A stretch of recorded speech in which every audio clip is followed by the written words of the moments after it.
No sooner had one season ended than another seemed to begin. August came and with it new faces. Chris Perry arrived from Wimbledon with a reputation of being the best uncapped defender in England. Yeah, so far so good. Yeah, I mean, I'm enjoying it so far. It's been really good. All the lads have helped me settle in and it seems to be going quite well. How different is it to life at Wimbledon?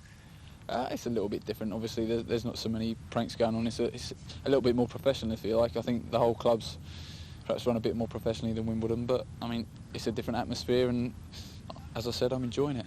Is it a different sort of football as well to what you were used to at Wimbledon? Oh yeah, I mean, there's obviously a lot more passing involved at Spurs. They play a different style of football. They like to pass the ball to feet, whereas Wimbledon, it's maybe a little bit longer ball, especially now that the new manager's gone in.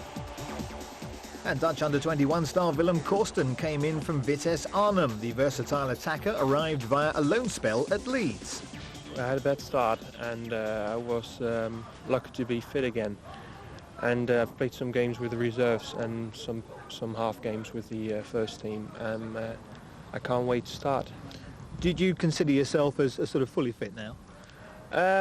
You can always be fitter, I think. So it's going to take some time for me to get like really fit. I'm fit enough to train and to play, but it's going to take some more for me. And I'm working every day as hard as I can to get as fit as possible. Now, having seen you in a few games, you seem like quite a versatile sort of player. There's a lot of things that you can do. Have you got in your own mind a position that you favour?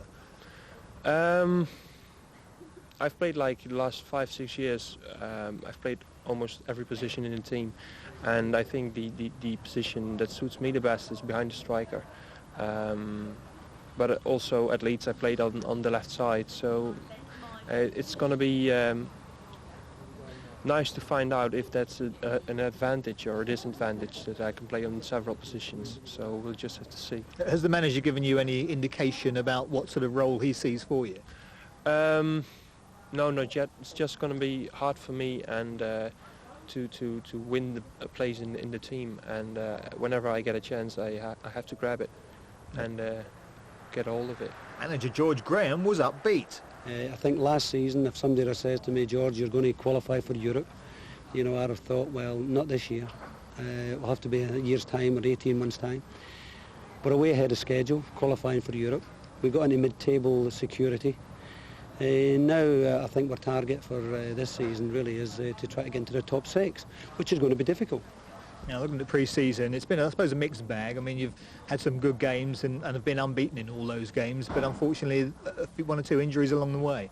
Yeah, but that's part and parcel of football. I mean, pre-season is you know, people get carried away with it, and at the end of the day, it's all about preparing the players for, you know, the coming Premiership, and that's the important thing, and for the rest of the trophies.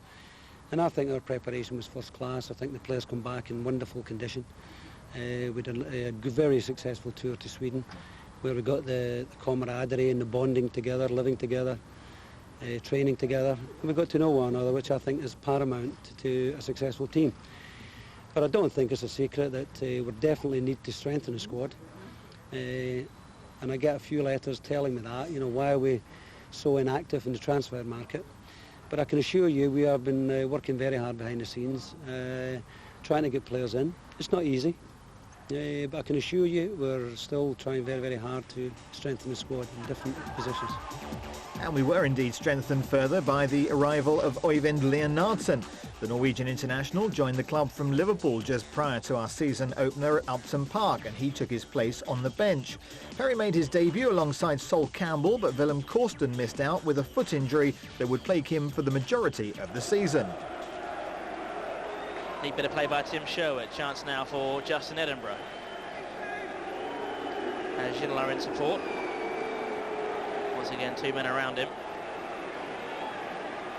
It's a neat ball wide for Edinburgh, who can whip a cross in. Comes back for Ginola, tries to curl one.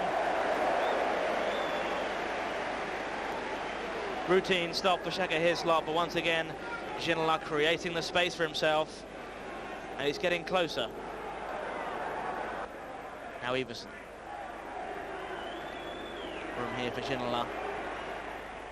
Looks to curl one in, and that was not far over the top from David Ginola. got the ball onto his left foot and just dinked in a cross shot which did not go over the top by a long way at all. And Shaka Hislop was very nearly caught out by that.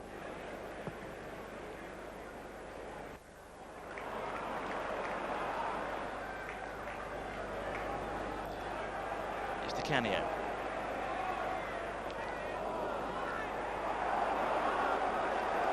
Back to Di Canio. It's a good ball again for Lampard. And he has scored. Frank Lampard has opened the scoring for West Ham. And Ian Walker was helpless to prevent that goal. A neat ball through from Paolo Di Canio, and Lampard stayed cool to put West Ham in front.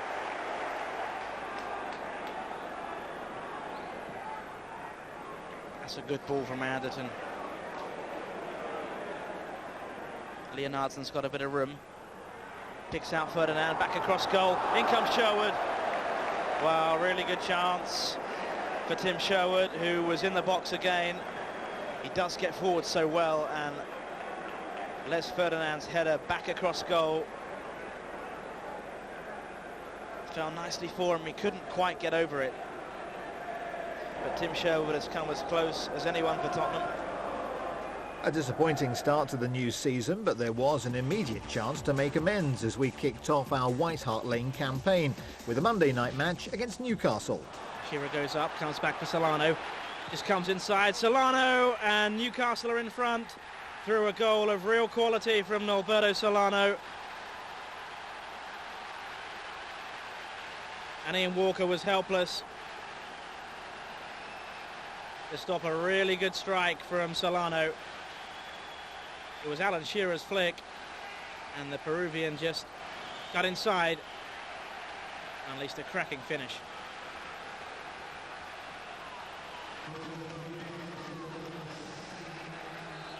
Some defending to do for Newcastle. Ferdinand's in there. So too is Stefan Everson. It's Anderton's corner. Everson, and Spurs are level through Stefan Everson. The corner from Darren Anderton was spot on, and Stefan Everson has equalised for Tottenham at the perfect time. The delivery was just right, and Stefan Everson climbed high above Didier Domi to plant a really strong header into the back of the net for his first Tottenham goal this season.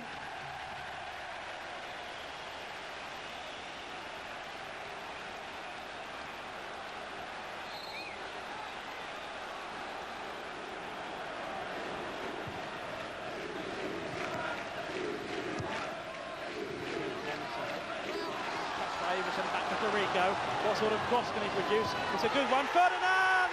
And Spurs are in front. Les Ferdinand with a superb finish from Maurizio Taricco's cross.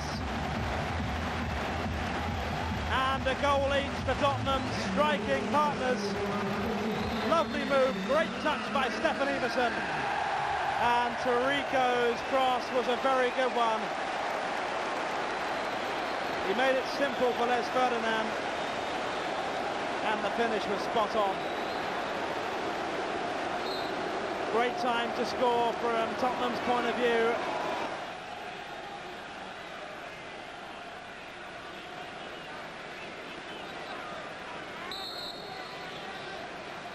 This might be awkward for Newcastle, swung in by Anderton. Up goes Tim Sherwood, and Spurs have the third goal from the head of their captain for the day, Tim Sherwood.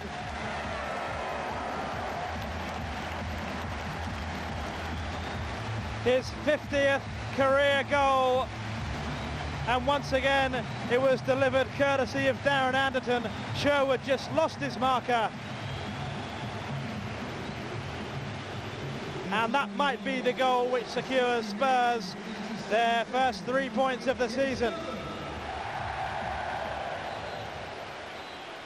A terrific performance from the side, and we continued in a similar vein against Everton the following Saturday. Corner Comes in again to the near post. Might come in the end for Nicky Barmby. Francis Jeffers goes in for it. And the penalty has been given for Ian Walker's challenge on Francis Jeffers. David Unsworth, who has a chance to give Everton the lead. Very much against the run of play, it has to be said. But a chance for Unsworth, who has scored past the despairing dive of Ian Walker.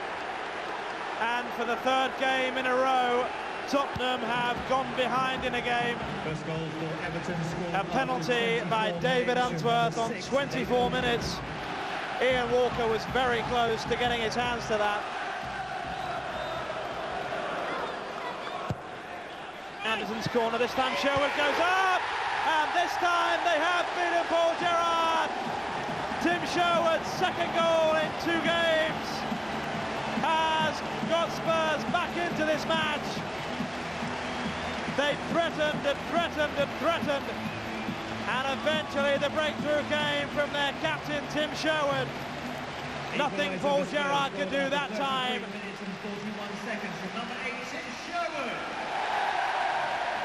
And Spurs are back in the game. Once again, the delivery from Anderton was perfect, and Sherwood rose highest.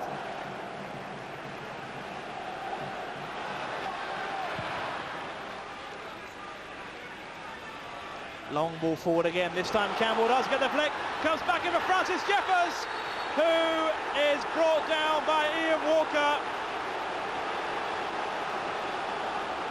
And surely Ian Walker is going to get the red card here.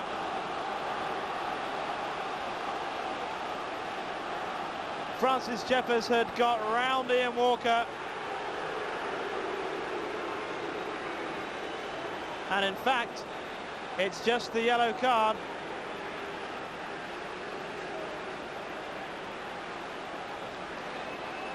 And Ian Walker is lucky to still be on the pitch,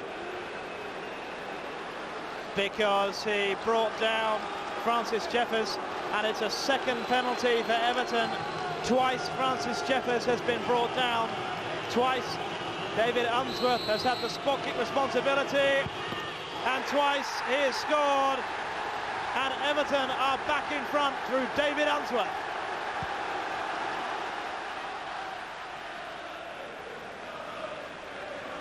Scales. Inside now for Sherwood, bit of space. So too for Ginola. What sort of cross can he find? A good one. Might come back for Leonardson! Spurs have equalised!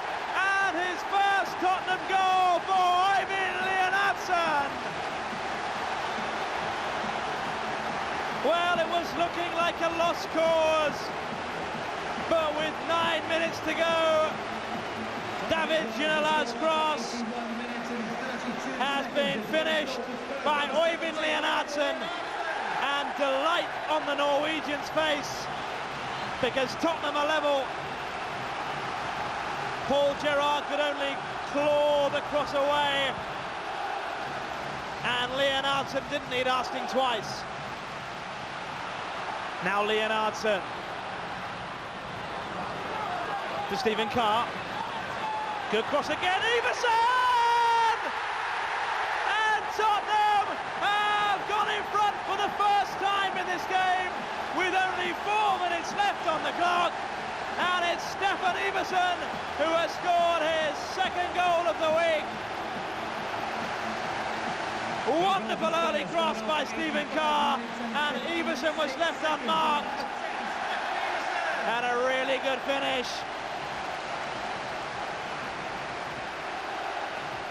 Just given the space to pick his spot, and Stefan Iversen has put Tottenham in front.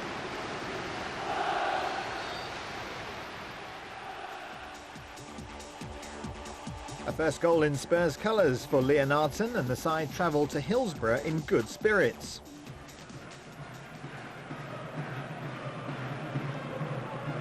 Les Ferdinand opened scoring with a towering header from Maurizio Taricco's cross. That was Les' second in 3 starts, and the England man looked bang in form.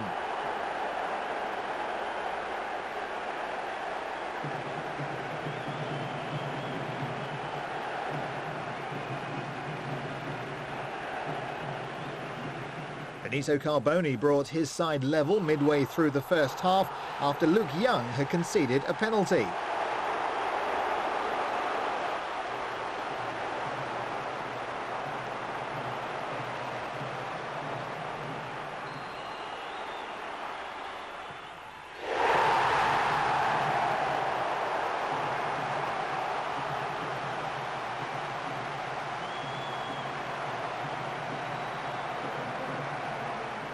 But we were not to be denied, and a terrific strike from Øyvind Leonardsen made sure the points would be going back to London.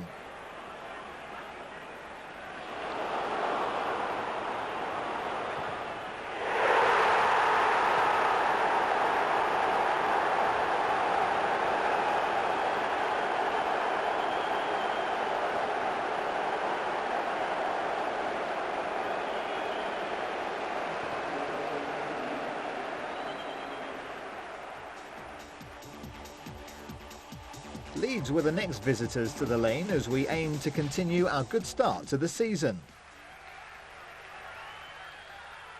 Well, they've got on top in this spell, Spurs. Throw taken by Freund.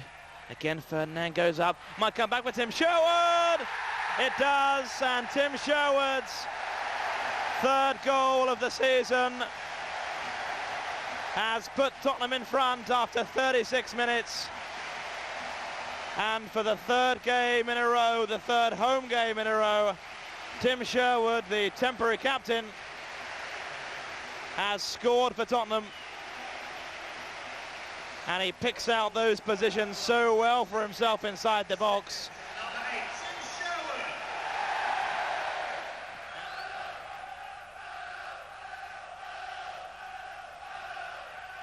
Here's Huckabee. Back for Batty. And Leeds just probing, trying to find a way through. Ian Hard is challenged by Chris Perry. Now here there is Kewell again. Not a bad looking cross, and it finds its way to Hopkin. And now Batty again. Good early ball for Smith. And Leeds have drawn level. 7 minutes into this second half. And a really well worked goal by Alan Smith. He twisted and turned and found some space for himself, and the shot was perfectly placed to beat Ian Walker.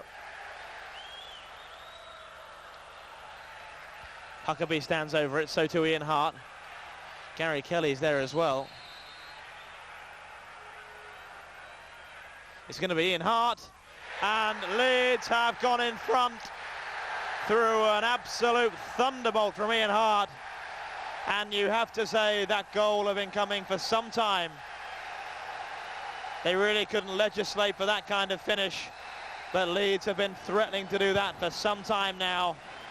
And Ian Hart is quite awesome from that range.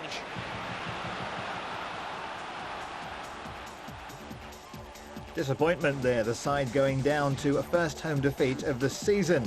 It was 2 weeks before we were in action again in our first trip to Valley Parade for 9 years. Higher by Ginola this time. Perry! And Chris Perry has put Tottenham finally in the lead with his first goal for the club. And Bradford City are undone by a set play. Perry put it away. What a header. This is a great header. Pulls in at the back. The lovely leap. That's a super header. No one on the near post this time. It's costly. There's nothing wrong with that. Everson Ferdinand would have been proud of that header. Powerful, accurate, and at last, yes, it's gone in. It's in! Stuart McCall! Right at the last gasp. George Graham will be livid. Late heartache at Valley Parade, but the side was still in good spirits going into our match with the Moldovan champions FC Zimbru Chisinau and our long-awaited return to Europe. Comes to Everson, who does well. Free kick taken quickly. Now Leonardsen beats one, and the finish two, and Spurs in front through Øyvind Leonardsen. And didn't he do well? just pushed it past the last defender, and too much power in the shot, and Spurs deservedly in front through the Norwegian Øyvind Leonardsen.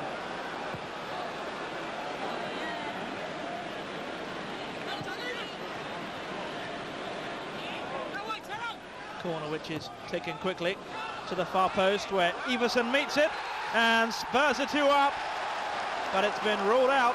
It's been ruled out for what looks like a shove in the back, and Spurs, who thought they'd gone 2 goals in front, have a setback.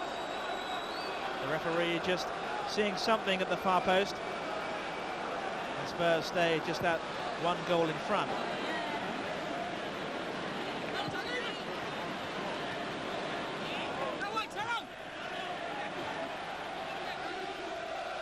Good spell this then by Spurs. Tim Sherwood is forward, the captain, as it's swung in from the right-hand side. But it's Chris Perry who's got up, and that is Spurs' second goal. Chris Perry found himself some space. Well delivered free kick, and Chris Perry climbing high right into the bottom corner. And that's the second goal and the cushion that Spurs were after.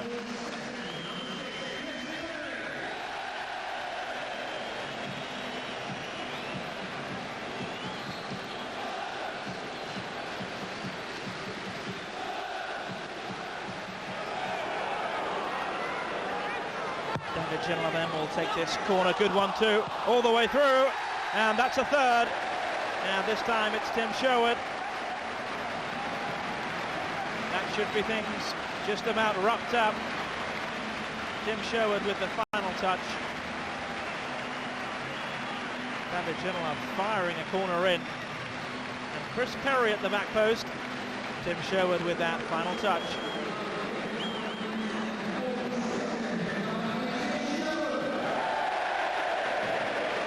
I think we'd have settled for 3-0 before the game. We obviously came into the game looking to score a couple of goals, and most importantly to keep a clean sheet, and we've achieved all those goals. Vital, the first goal, wasn't it, coming so early? Yeah, I think the early goal settled us down really. I think if it had gone a while without us scoring, then the crowd might have started getting on our back and we might have started panicking a bit. But obviously Leo put away the early goal and it was brilliant for us. And the second one, obviously important, and it would have pleased you. It's 2 goals in 2 games now. Yeah, and I'm making a bit of a habit of it, hopefully. I'm just being allowed up for corners and free kicks now, and David's put a couple of great balls in. I've just managed to get my head on them, really. Yeah, not the biggest player in the world, but you seem to get up for those balls. I think a team seem to underestimate. They seem to put a small marker on me, which helps. So. But I mean, obviously it must please you, because I mean you've come here as a defender, but goals must be a bonus. Yeah, it's always nice to nip in with a couple of goals, really, and just help the team. I think it's important that the team scores goals all around the pitch, really, and if they can do that, then it's better for the team as a whole. I'm very delighted, you know. I got another goal again, and very pleased with the performance today. Yeah, that goal, I mean, coming so early, it was very important, that, wasn't it? Yeah, you know, it's important to get a good start, and we did, you know, and well, that's what we needed today.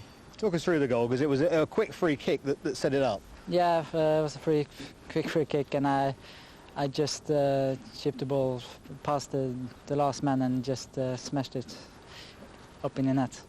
It's another good goal, and you scored a few since you've been here. Yes, you know, I enjoyed myself very much, and I'm very pleased so far. Back to league matters the following Sunday, and Coventry the visitors.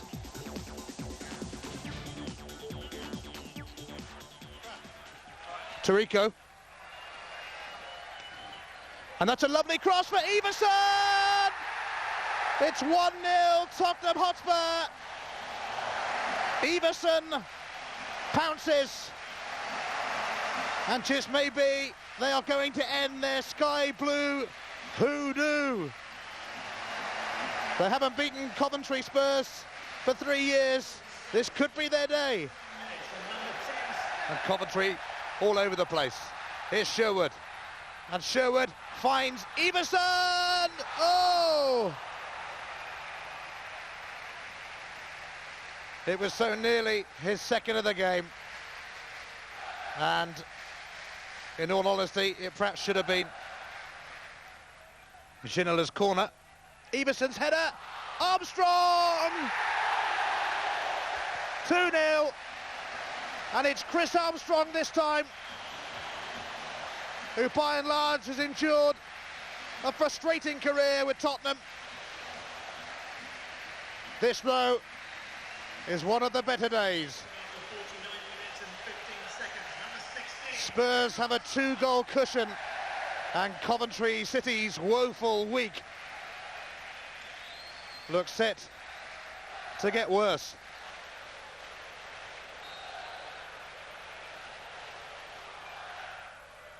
Armstrong, Everson, and now Leonardson for number 3. What a signing the nippy Norwegian has proved to be.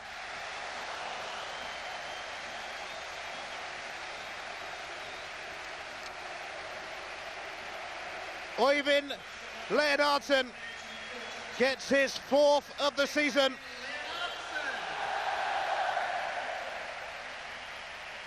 Leonardson really has made a big impact at White Hart Lane. A fine, fine finish.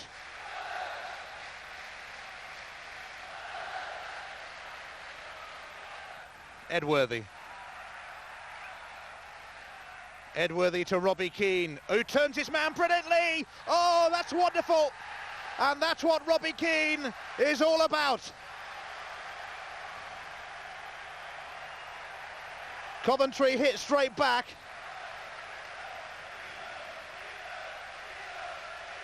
They've still got a long way to go, the Sky Blues, but just look at that from Robbie Keane.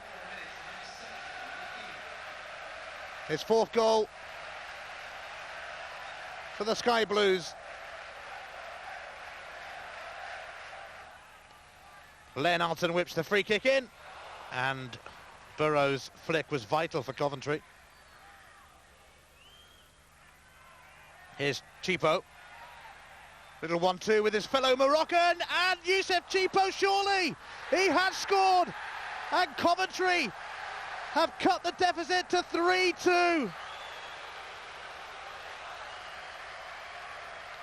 A magical and mesmerising Moroccan move as Chipo combined with Haji, and he wasn't to be denied. Youssef Chipo. And all of a sudden, it's rather interesting at White Hart Lane. A week later, and a 4th live television appearance of the season. It was at Selhurst Park against the side we knew all about.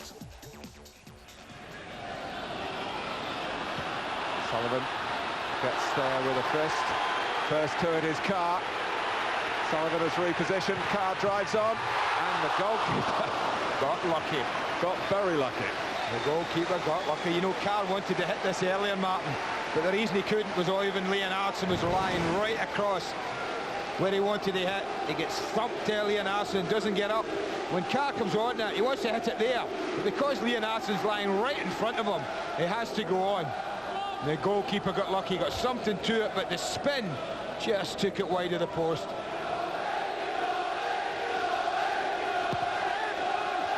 Hudson, 1-0 to Wimbledon. That's poor marking, very poor marking. And John Hartson giving a free header from 6 yards, right plumb smack in the middle of goals. Really isn't going to miss it. You look at the marking here, he just makes a little diagonal run. Well, for once, Perry doesn't get to him. He lets him get away from us. A lovely downward header. Past Carr before he can move. And maybe a little against the run of play of the second half. Wimbledon have the lead. Just shrugging there to say, help me out. And Carr's done that. And it's Carr! Scores his first Premiership goal. And Tottenham are level. Well, he waited and waited and waited for support, Alan Nielsen. And how important that was. You see Carr suddenly come from the halfway line. Marcus Gale doesn't track him all the way, gets inside him, and he smashes it with power and accuracy past the goalkeeper. But Alan Nielsen deserves a great deal of credit for showing great patience, not hurrying into the pass, waiting for support, 2 touches to set it, the chest and the foot, and just the sheer power takes it past Neil Sullivan. We travelled to Moldova and completed our UEFA Cup tie with Zimbru by drawing 0-0, putting us through to the second round where we would face German giants Kaiserslautern. Before we could look ahead to that, it was back to league matters, and Leicester made the trip down from the Midlands.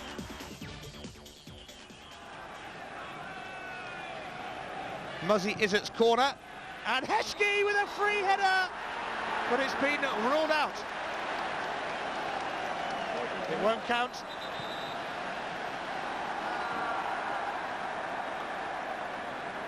Emil Heskey thought he was in here, but there was an infringement. Maybe Walker getting obstructed there, was it? Or an off? Well, it's difficult to see from that. But the referee certainly spotted something. Heskey. And Heskey. And it's a penalty! Luke Young's challenge on Emil Heskey. It must have been a pretty close call on the edge of the box. Heskey rounding the Young defender, and that looked like it might have been maybe just outside.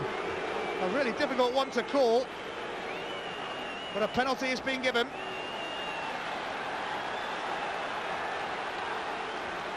And it really was an instant decision.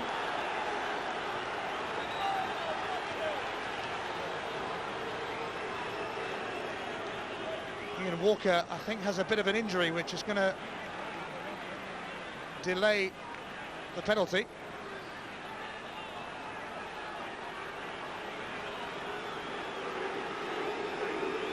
But he wouldn't want to be Muzzy Izzet, the penalty taker, in this situation, because the delay can only add to the tension.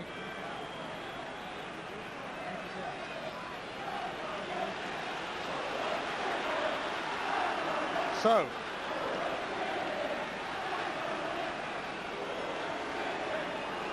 it's Muzzy Izzet, Leicester's top scorer with 5 this season. Make that 6. Leicester lead 1-0. Muzzy Izzet has really been in fantastic form this season.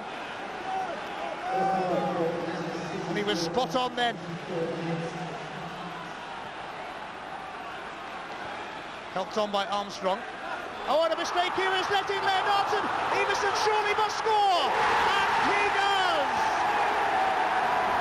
An instant response from Tottenham. They didn't hang about there, that's for sure. Less than a minute after going behind, they are level. Leonardson capitalising on some dodgy defending from Gilchrist. Everson was the man who finished it. Stephen Carr now. Tarico.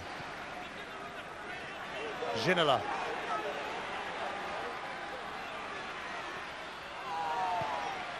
And Ginola's excellent cross. What a save from Flowers from Armstrong.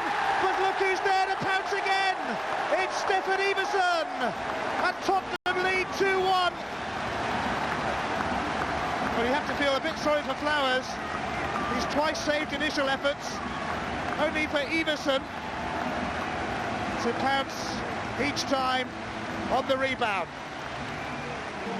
Lovely centre, the sort you've come to expect. Diving header from Armstrong, and Everson once again presented with an opportunity far too good to turn down. Across it goes to Steve Guppy. Guppy, that's a wonderful delivery, and it's an equaliser for Muzzy Izzet.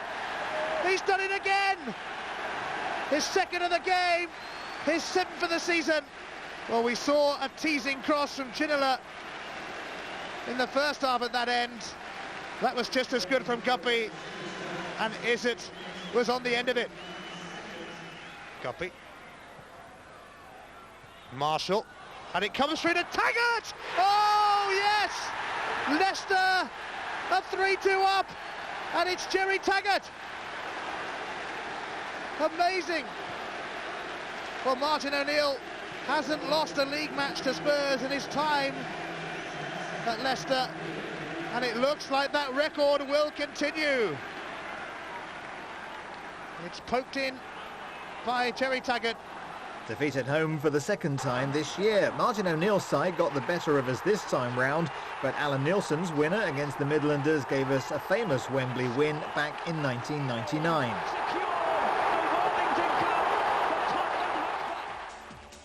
And our defence of the Worthington Cup kicked off with a third-round tie at home to Crewe Alexandra. Sherwood again, though. Armstrong brings it down. Good touch for Leonardson! And Spurs are in front at last through Øyvind Leonardson. It's taken 55 minutes of almost incessant Tottenham pressure. The credit has to go to Chris Armstrong. He brought the ball down fantastically well. And Leonardson was able to slip it inside Kierden's near post for his fourth goal of the season. But for now, the Minds are firmly on the job of finishing off a spirited Crewe side. Here's Ginola. It's gone in from David Ginola. His first goal of the season, and what a spectacular one. It caught the ground in total surprise. Again, he made it for himself, and from fully 30 yards out, his shot deceived Jason Kierden, who was convinced it was going wide of his right-hand post. Back again for Colin Cram. Gets the return pass, and was he brought down? Yes, he was, says the referee, and Crewe may have a lifeline.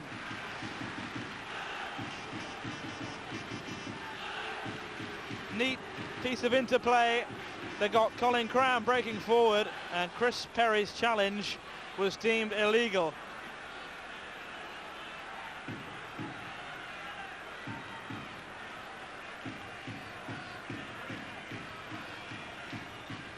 Well, Tottenham look to be coasting to victory, but if Sean Smith can dispatch this penalty, then Crewe may be able to find a way back into this Worthington Cup tie. Sean Smith against Ian Walker, and Sean Smith blasts it home.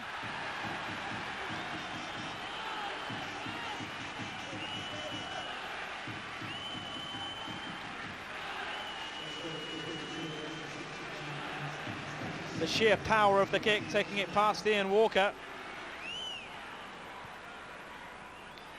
Well, for all Tottenham's chances, Crewe have defended well.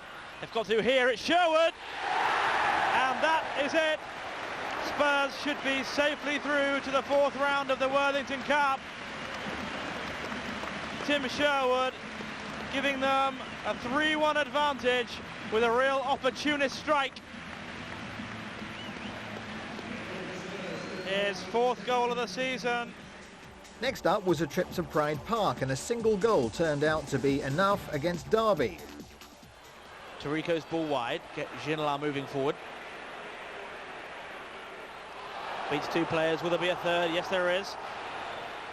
What sort of cross can he find? A good one, and Spurs are in front through Chris Armstrong. It was beautifully made by David Ginola. And Chris Armstrong, who has come in for some criticism in recent weeks, has responded in the best possible way. But this was genius by David Ginola. And the final ball left an easy task for Armstrong. And Spurs are in front.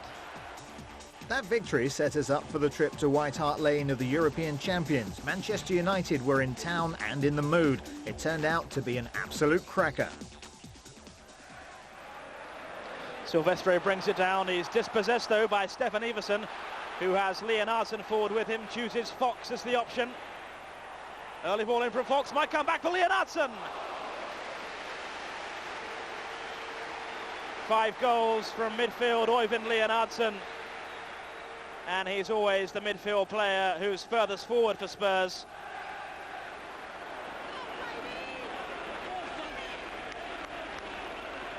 Good run again by David Ginola, who looks really up for this one. Wide now for Rolf Fox.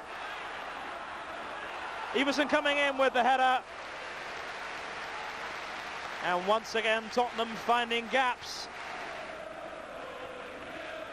He's made a good start on his first outing of the season, Rolf Fox, and has given Spurs much needed width down that right-hand side. Here's Cole, though, in for Ryan Giggs. Good turn by Ryan Giggs, and United are in front.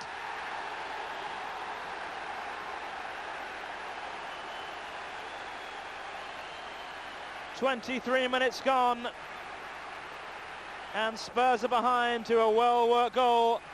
Neat turn by Ryan Giggs, and just dinked it over Ian Walker. Manchester United scored after 23 minutes and 23 seconds from number 11, Ryan Giggs.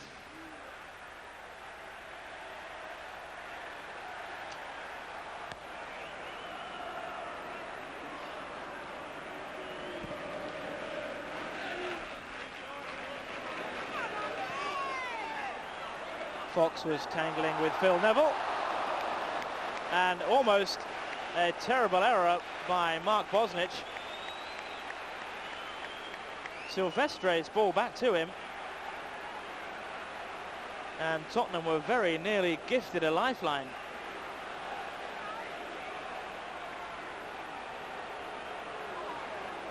Mix-up between Silvestre and Bosnich. And the bonus for Spurs is a corner. Campbell's forward again. It's Sherwood who gets up. Might come for Iversen. And it's bundled into the back of the net by Stefan Iversen. A real mix-up in the United defence.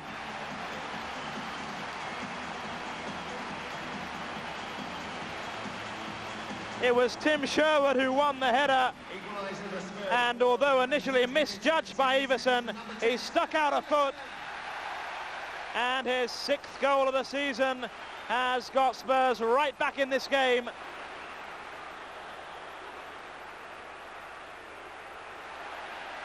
And how costly does that mix-up between Silvestre and Bosnich look now? They've got themselves back in this game, thanks to a United blunder, and a rare one at that. Now can they get in front? Ginola's cross, and it's an own goal! Spurs are in front!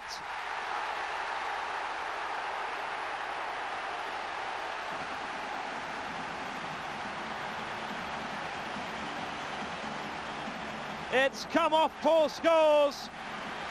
The Tottenham players are surrounding Luke Young, but it will go down as an own goal to Paul Scholes, and 2 goals in 3 minutes have put Spurs in front. Continues to be overlooked by Kevin Keegan, Andy Cole, and you can't ignore his scoring record. Here he is again, good knockdown by Cole, has Scholes breaking forward, and the challenge by Tarico, in fact it was Luke Young, was an outstanding one, and it had to be.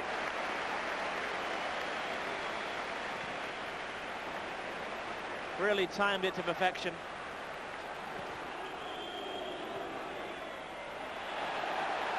Given away again though by Beckham. Now it's Tarico.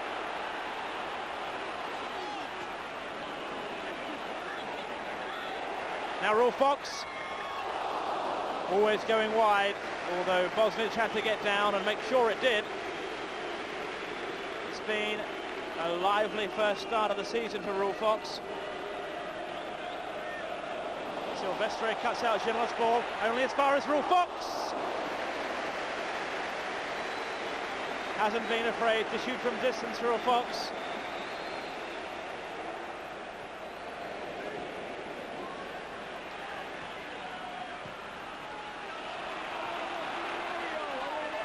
Now Phil Neville breaking forward.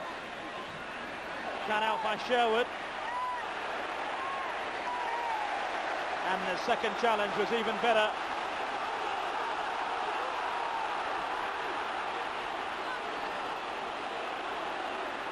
Leonardson didn't really have sufficient support. Ginola though comes inside.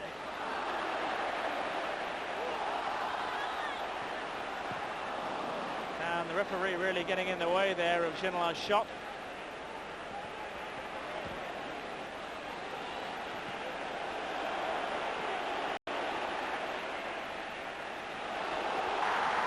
It's an absolute beauty from Stephen Carr. A quite... And Spurs have done it. George Graham said this would tell him just how far his Spurs side have come.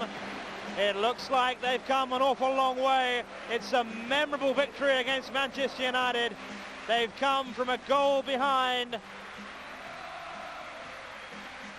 And the White Hart Lane faithful will not forget this one for a long, long time. They've beaten the champions. They've beaten the treble winners. What an afternoon here at White Hart Lane. It's finished. Tottenham Hotspur 3, Manchester United 1. It's a good day, you know, and I thought the lads battled very well. I thought the conditions were good for us, you know, because the ball zipped around and we could close down and we got tight and we got really amongst them. And, you know, after the initial shock of the goal, which I thought was a good goal by Giggs, we replied quickly and settled down. Were you ever worried early on, because they obviously got the goal and they looked like they were playing the ball around quite nicely? Yeah, but we didn't let them settle on it, you know. I think once they got into that final third, we was on them, we was hurrying them, and they knew they had to work for every pass today. And I thought we set our stall out well, and we deserved the win, really. The game really turned on the two goals, sort of quick succession, scrappy ones, but they all count, don't they? Yeah, two scrappy goals. The third one weren't scrappy. You know, and I think that it's got to be a contention for goal of the season. It's certainly Stephen Carr's goal of the season. The matches kept coming, though, as our UEFA Cup campaign continued against the Germans of Kaiserslautern. Corner then, which David Ginola will take.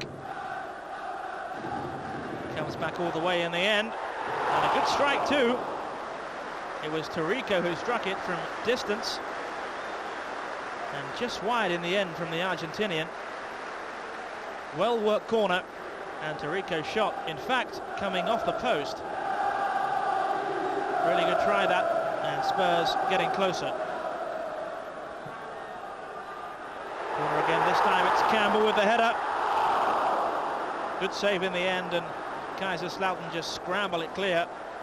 Towering header by Sol Campbell, and it was Chris Perry, the furthest man forward in the end. Forward then come the Germans, given away though carelessly, and Spurs can build once more. Here's Ginola, good ball through for Iversen, quick feet from Iversen, can he finish? No, he can't. Really good chance that for Stefan Iversen. Well worked move by Spurs, good vision by Ginola, and Iversen just telegraphed it slightly. Now here's Ginola once more, goes through and goes down, and that will be a Spurs penalty. Ginola smiles.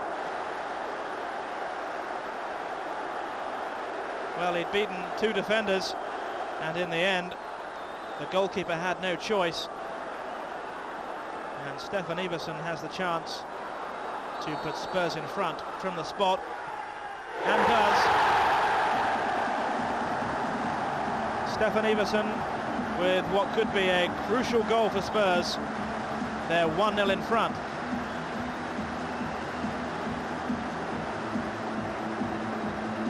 First goal for Spurs, scored after 33 minutes and 10 seconds from number 10, Stefan Iversen.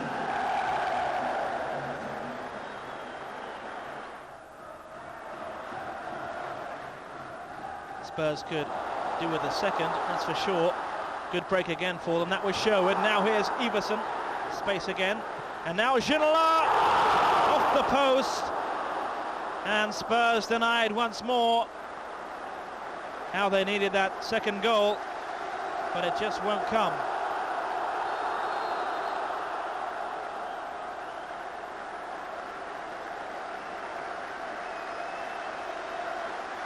Well, Tim Sherwood it was who won the ball, and then Iversen providing Ginola, and how many times have we seen that?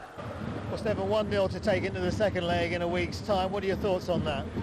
No, it's, the most important thing was not to let in a goal, because an away goal means a lot. And we won again 1-0, and we're quite happy with that. But if you look at the game, we should probably have 1, 2, maybe 3. But anyway, 1-0 it's good. We're in the lead, and if you get a goal down there, they have to have 3. So we're in good position to go through. Yeah, we are. A single-goal victory, scant reward for our overall dominance. A first trip to the Stadium of Light was the next challenge for the side. In a disappointing display, 2 first-half goals from Niall Quinn put the Wearsiders well in charge. Stefan Iversen's 8th goal of the season gave us a brief glimmer of hope, but it was too little, too late. And Spurs are back in the game. Stefan Iversen at last. And there were further disappointments 4 days later in our UEFA Cup return leg in Germany. A battling display over 90 minutes seemed enough to put us through, but a late equaliser from Andreas Buch looked like it would send the tie to extra time. Before a Stephen Carr own goal meant a heartbreaking exit from Europe.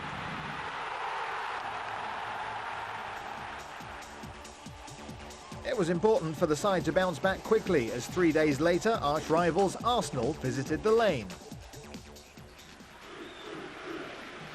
It was another unforgettable afternoon. Carr's free kick. Keown. Kanu. The well-rehearsed Arsenal offside routine was looking very rusty.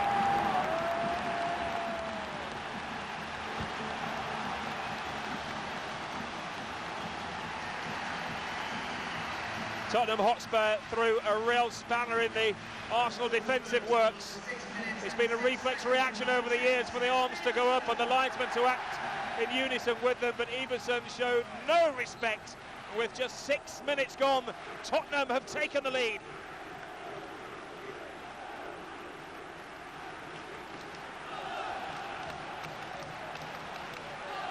Dixon. Sherwood. Now Leonardson.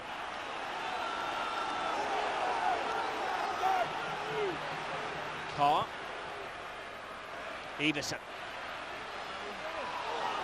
Winterburn guides it back to David Seaman. This is his first touch of the ball, if you discount the one that picked it out of the net. Carr. Leonardson. Martin Keown. Certainly it's been Tottenham who's settled the better in this game. Arsenal haven't strung 2 passes together, quite literally so far. Adams anticipates brilliantly. Youngberg caught in possession.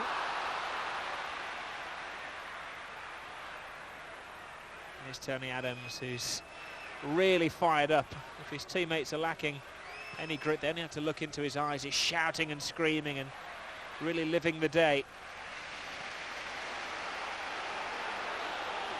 Carr. Seaman comes and makes a good, clean, comfortable catch ultimately.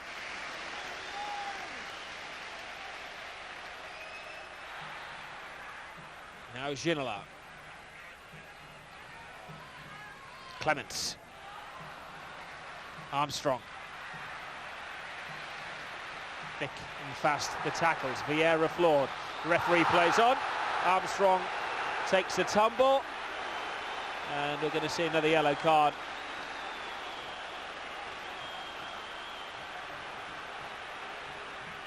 Well, it was a late challenge by Emmanuel Petit, and it's a double punishment for him. First of all, the caution, and secondly, and maybe more menacing, a free kick just on the edge of the penalty area.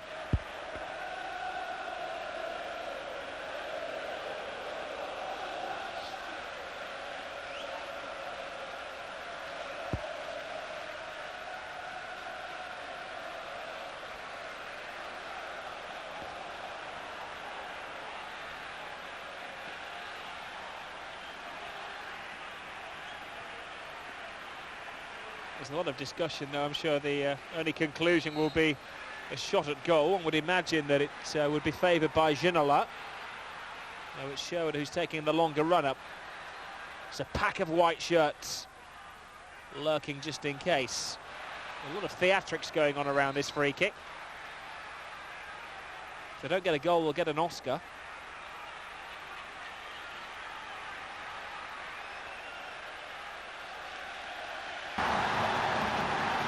A goal befitting the match.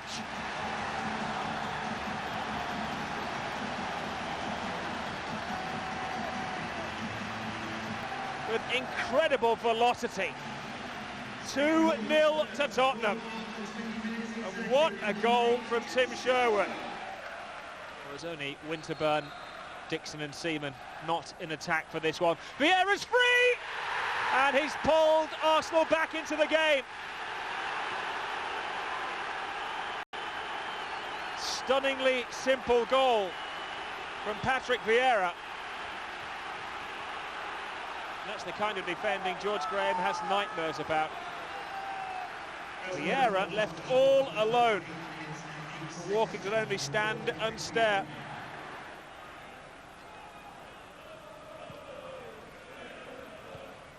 Clemens' flick. Adams.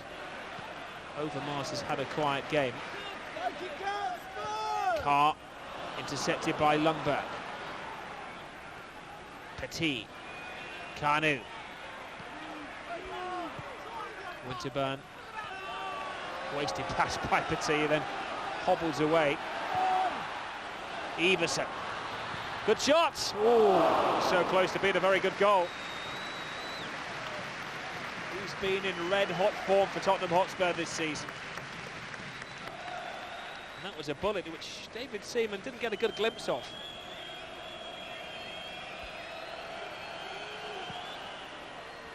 Well, he was single-minded and to the point. Sherwood.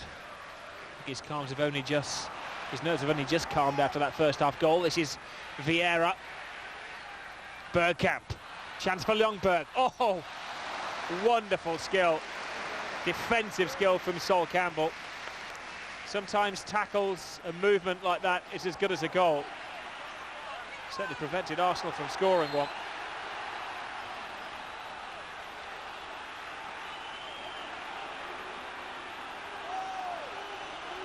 Martin Keown, who's pleading with the referee for David Ginola to be cautioned.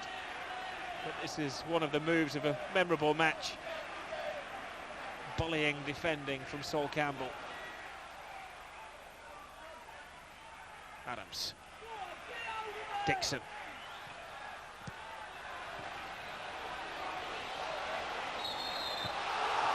Untidy challenge from Sol Campbell and an off-the-ball incident from Ljungberg.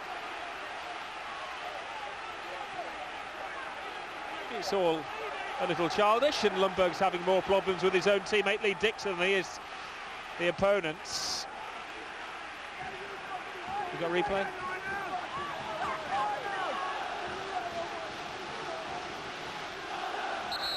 Well, this was the offence. Campbell's challenge was strong, and Ljungberg took great offence, and well, it was pretty amateur acting. Edinburgh going down, holding his head, Ljungberg hardly making a contact, but the referee has shown a red card. The Swede is off.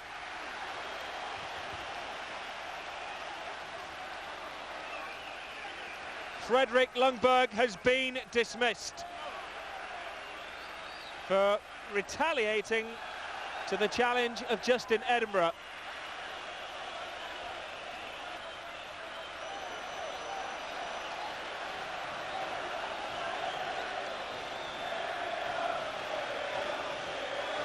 Well, this is the incident again. The initial challenge from Campbell was meaty, and then Edinburgh and Ljungberg went head-to-head.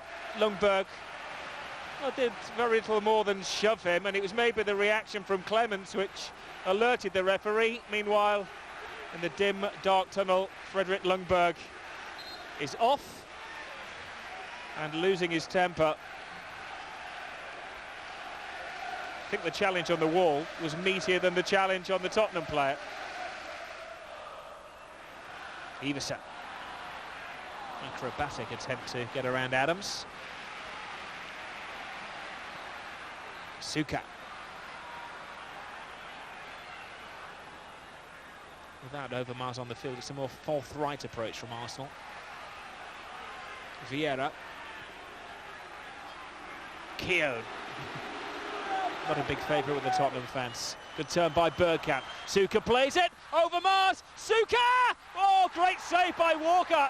Could be a match-winning save. But the danger's not over. It's Winterburn. Suka's turn. And Suka is stopped by an excellent tackle. But what a save from Walker. First it was Overmars who blasted it in, and then Walker with a tremendous double save. Well, it tells the story of the game when Tony Adams is in an offside position. Play continues around him. Here's Dominguez, being manhandled by Keown. He's teasing Martin Keown. Tottenham fans wanted to just hold the ball up. He does better than that. Keown fouls him, and Keown is one of the players who's already been cautioned, and Martin Keown is the second Arsenal player to be sent off by David Ellery. Well, David Ellery has set out his stall in the second half. Any foul, any misdemeanour is going to be punished. There's Lundberg and now Keown have found out. This 2 yellow card rule really is proving harsh. Bad tackle, yes. Mistimed, yes. But did it really deserve an expulsion from this passionate game?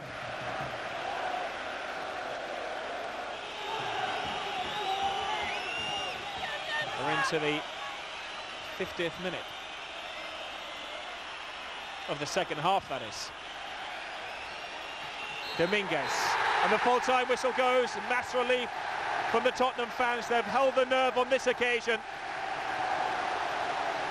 David Ellery is going to be given a police escort off the field.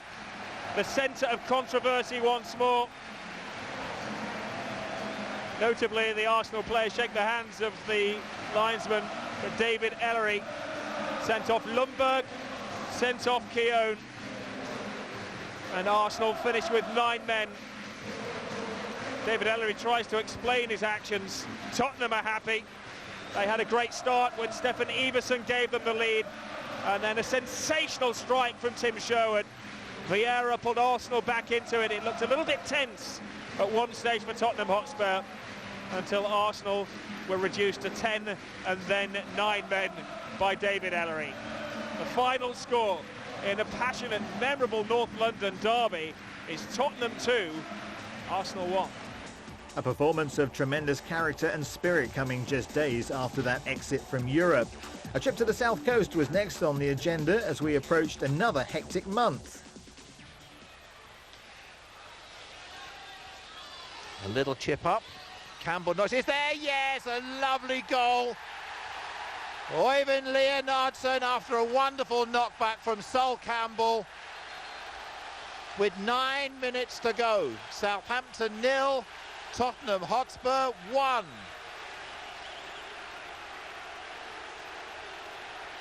In goes the free kick, very strong by Sol Campbell. Leonardson into the far corner. Southampton goalkeeper Paul Jones unsighted. And Spurs take the lead. Held back by Campbell, left foot Leonardson. It may just have clipped the heel of a Southampton defender. Leo once again amongst the goals, and a good 3 points against a side who always perform at home. We then travel to St James's Park for a clash with Bobby Robson's Newcastle side. Newcastle have it though with Kidspire, gives the ball away to Freund. Spurs down the right, Leonardson into Ginola. Beats one man. Crosses, a good cross in, and it's an equaliser, it's there! Chris Armstrong just about 2 minutes before half-time.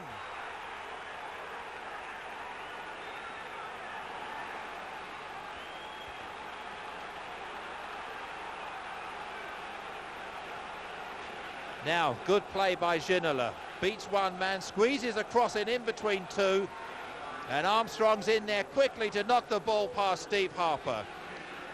Now, Leonardson into Ginola.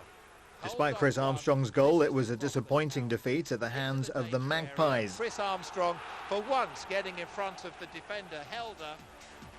And there was further heartache 3 days later when our defence of the Worthington Cup came to a premature end at Fulham.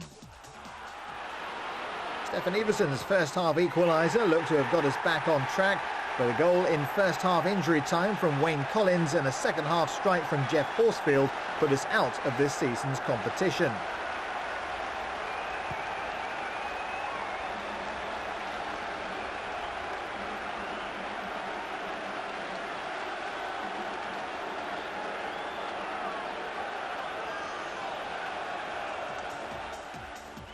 Our next Premiership encounter saw us face London rivals West Ham in another local derby. Ferdinand wins the header for West Ham. Lomas there ahead of the Tottenham man Dominguez, and Steve Lomas is going to be off for that challenge on Jose Dominguez. The referee was right there, and Steve Lomas cannot believe it. But it's a second booking for the West Ham captain in a matter of minutes, and West Ham shortly before the break are down to 10 men. Steve Lomas dismissed. Tottenham have Ruddock, Foe, Cole and Ferdinand all on the edge of the area waiting for this free kick to be floated in. Just falls for Ferdinand. Foe! Well, it was deflected wide. And Marc-Vivien Foe from close range just cannot believe that Ian Walker got in the way of his shot. Anguish for the West Ham man. It fell to Ferdinand and then bounced kindly for Foe, and it hit Walker's right knee. Floated in by Sherwood around the back, and the header came in from Chris Perry, who'd sneaked in unnoticed behind Lampard and behind Ruddock, and again his lot was there for West Ham United. Just look at the space that Perry has. A firm header. Leonardson taps it to Ginola. The header in was off the bar from Armstrong. Everson turned it across the face of goal, and nobody was there for Tottenham Hotspur. What a wonderful opportunity for Spurs. Floated in by Ginola, Armstrong's header, and again it was Hislop to the rescue for West Ham. December may have been an unusual month to play the FA Cup third round, but there was that unmistakable cup atmosphere at the Lane. We drew Newcastle in the tie of the round in front of the Sky television cameras. Looks for Everson, good knockback. Finds Ginola in space. David Ginola. Good stop in the end by Steve Harper. It needed a touch. And David Ginola just finding a yard there.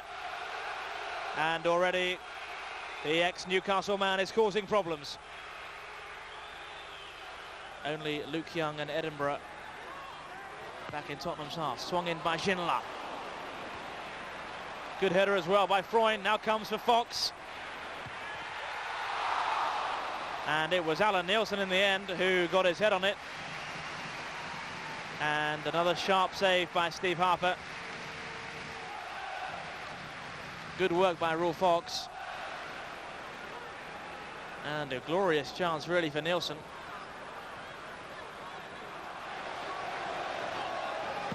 Ginola.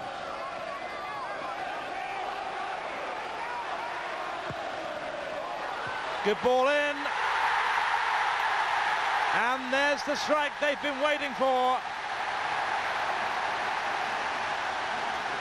11 minutes of the second half gone, and Tottenham's patience pays off. Created, as always, by David Ginola, who just found half a yard. And an excellent finish by Stefan Everson.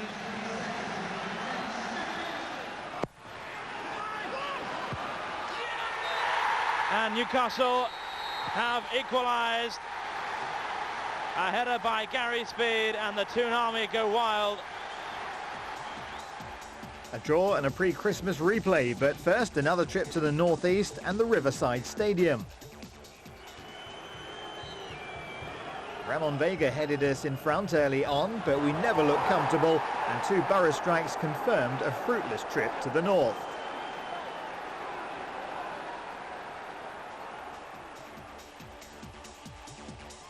We returned 4 days later for our FA Cup replay with Newcastle.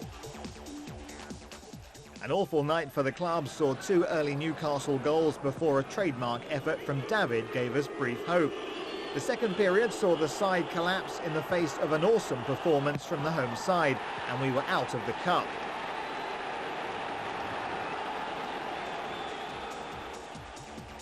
Boxing Day saw the side facing newly promoted Watford, and it was an opportunity to take out some of our recent frustrations.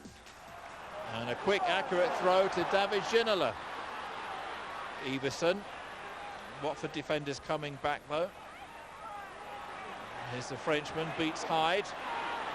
Again onto his right foot. And a wonderful goal, wonderful goal. 27 minutes gone. David Ginola with a wonderful goal for Tottenham. Beats Micah Hyde. Moving into the penalty area. Doesn't shoot, doesn't shoot, doesn't shoot, does shoot. A lovely goal. Memories of Ricky Villa at Wembley.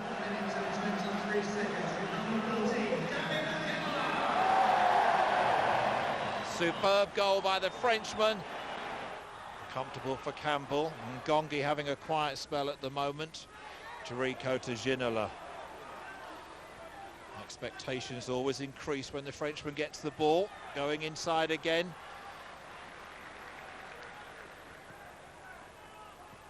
Chris Armstrong, time to control and turn. Page is with him. Armstrong going right, cross into Everson. It's, oh yes, a wonderful goal! Chris Armstrong did the work. Stefan Everson with the header. 2-0 to Tottenham.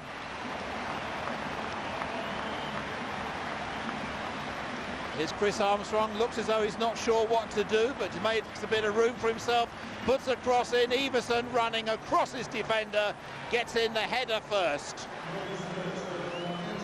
Good cross by Armstrong, there he is.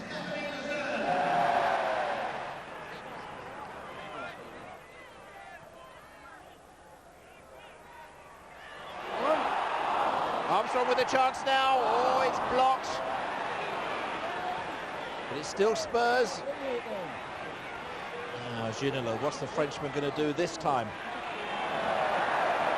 Lovely turn, lovely cross, and a lovely goal! 3-0 to Tottenham. 55 minutes played, and it's Tim Sherwood after lovely play by David Ginola. Very quick feet by Ginola, lovely cross. Sherwood unmarked, just simply made the most of it.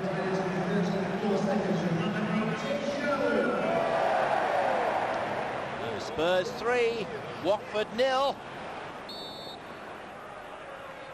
Dominguez in attendance, but Clement's going to curl one in with his left. Oh, it's dead! Tim Sherwood. Straightforward goal. Corner swung in by Clements, up goes Sherwood. Tottenham have scored 4 goals in a game for the first time this season. That's the kick from Clements. Sherwood on his own, bad marking again. Gets past Page and manages to put the ball between the post and Micah Hyde. After losing 6-1, which is a bad performance and a bad result, so we had to pick ourselves up again. A lot of words have been spoken, but today was a day for action, and I think the boys responded. 20 efforts on goal, 13 corners, 10 on target. Good response, and could have even been better. I'm very pleased with the team performance first, because after Newcastle game we needed this victory, that's for sure. So 4-0 is just to get the confidence back in the team. That was very important for us. And for me personally, well, score a goal. I'm very pleased because it looks amazing again. Like I said before, it's just we need a tap in one day. It would be nice. That would be boring though. Well, maybe for some people, but for me it would be really. I will really appreciate if one day I have just a cross and tap in a 6-yard box. It will be, oh, this is you know, sometimes you need something you don't have. And but I'm really pleased today with the game. With the assist as well. You know, scoring goal is something, but when you are in my position, you have to provide crosses. You have to provide assists for the strikers, and I appreciate doing this as well. Our last match of the millennium came at Aston Villa. Free kick must be around 30 yards out. It's going to be adventurous if Merson tries a shot from here. No, he goes through the back door. Played back in. Oh, great save by Walker. How did he keep that out? Campbell clears the ball, but that was an excellent save from Ian Walker. It looked as though Julian Joachim had opened the scoring then. Clever set play from Aston Villa. Joachim springing, beating the Tottenham defence, but not their goalkeeper. Bookings, no goals. Little excitement. Carboni may change that. Joachim is the only option. Came off the wide body of Sol Campbell. Now it's Everson. It's nothing to do, he must have cold feet. Armstrong. Ginola. Sherwood's inside. Carr is to his right. Maybe worth a shot. Oh, it was what a great shot, and what a fantastic goal from Tim Sherwood. Well, that's broken the ice.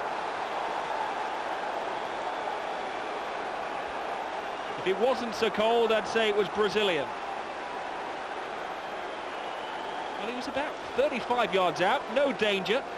But that ball dipped and swerved and eluded David James, and has given Tottenham Hotspur the lead at a psychologically important time. Merson. And there's a touch, and there's a goal, and there's an equaliser. Ian Taylor has scored yet again his 4th goal in 4 games, and how they needed his inspiration. A good performance would be needed in our next home clash with Liverpool. Once again, the White Hart Lane faithful were treated to a classic. Ginola again taking it quickly. Armstrong! Well, Tottenham so nearly in the lead, and again it was a masterpiece of inventiveness by Ginola, taking the free kick far quicker than anybody was expecting, with the sole exception of Chris Armstrong, who, having got goal side of his marker, very nearly put Tottenham ahead. Is Perry. Carr. Sherwood steals a yard or so. Again, Tottenham unable to really be able to get themselves forward as they would like. Armstrong tries his luck. What a goal by Chris Armstrong! Well, Tottenham just about on the balance of play deserve the lead. And Chris Armstrong, who's had 2 or 3 close calls, finally breaks the deadlock. Just his 2nd goal at White Hart Lane this season, his 50th for Tottenham, and a goal of stunning quality. Sees the opportunity, bought himself half a yard and fired the ball past Mestervale. Tottenham deserve their 1-goal lead.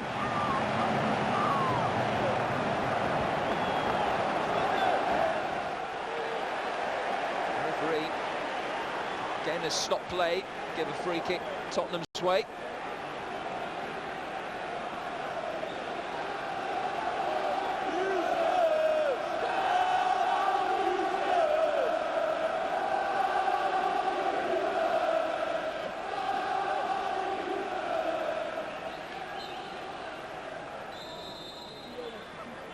Liverpool have decided not to go with an orthodox wall as Ginola fires this free kick in towards Campbell.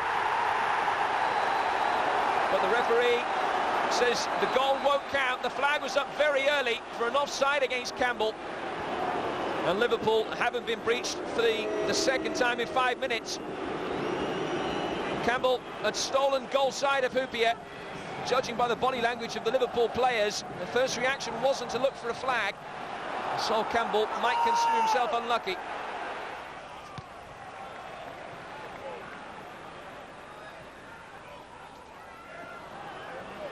Kamara.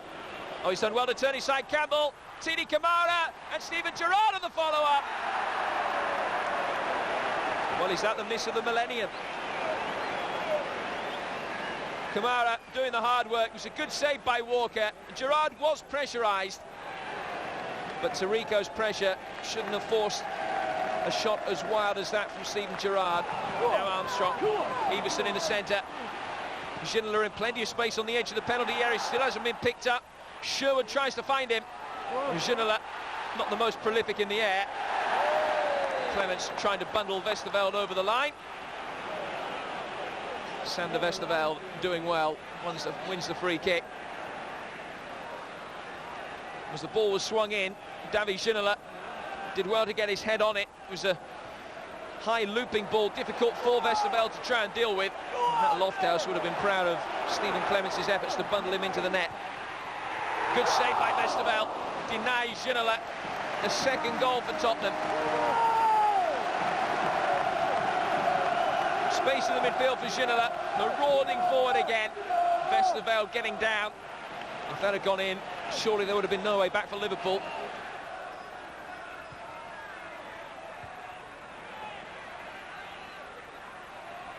Clements. Ginola does well. Skips around her man. Time to find Armstrong.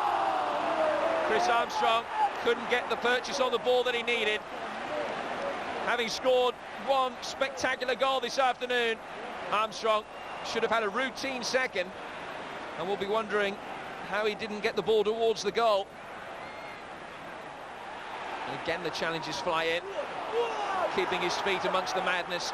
Tottenham can bring the ball away with Luke Young, and it's a good ball for Armstrong. The flag stays down. He's round Westerveld, and Honcho very, very nearly took a harmless situation and made it into a catastrophic. Well, it was an own goal that won this fixture last year, scored by Jamie Carragher, and Honcho took the ball, which was going innocuously wide, and very nearly put it into his own net.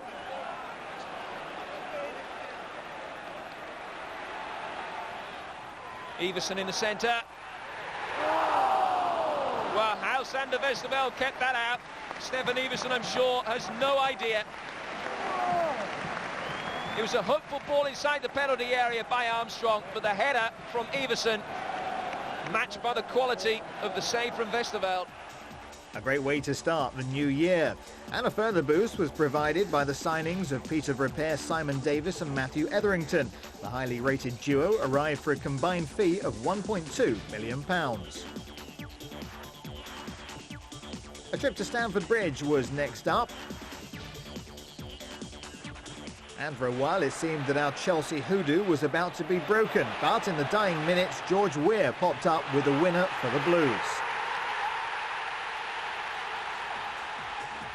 Another late goal was to spoil our party at Goodison Park the following Saturday. It's controlled by Sherwood. Good flick on as well. And now Hutchison breaking clear, has Campbell in the centre. Might find him and does. Everton in front, Kevin Campbell. A goal that had been coming for some time, and Spurs are behind. It's the former Arsenal striker, Kevin Campbell. It's Everton 1, Tottenham 0. Free kick then to Spurs. Gerrard just trying to organise his wall. And Tottenham find a way back into this. Sherwood's free kick deep. Up goes Sol Campbell. And Armstrong has bundled it in. Spurs are back in the game. Chris Armstrong with the equaliser. Less than 90 seconds after going behind. Tim Sherwood's deep free kick. It was Campbell's header. And Armstrong just following up.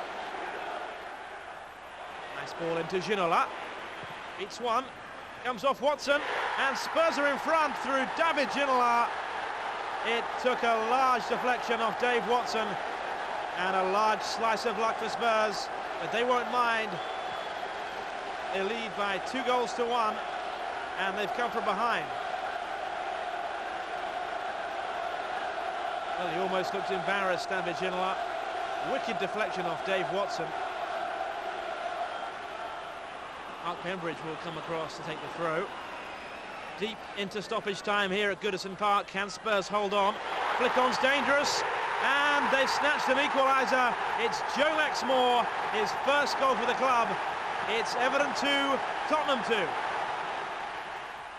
A further signing was made shortly after our Goodison clash. 20-year-old striker Dave McEwen arrived from Dulwich Hamlet. Struggling Sheffield Wednesday came to the Lane in late January and stole the points. The bright spot of the game for Spurs fans, the debut of Dutch star Willem Korsten as a second-half substitute. There was further disappointment in the return with Chelsea when another good performance came to nothing. And again, this is within range for the likes of Dennis Wise. More so Gianfranco Zola, who is on the bench this afternoon. Touched on by Wise. And Chelsea are in front. It was a goal from nothing, and Spurs were caught napping.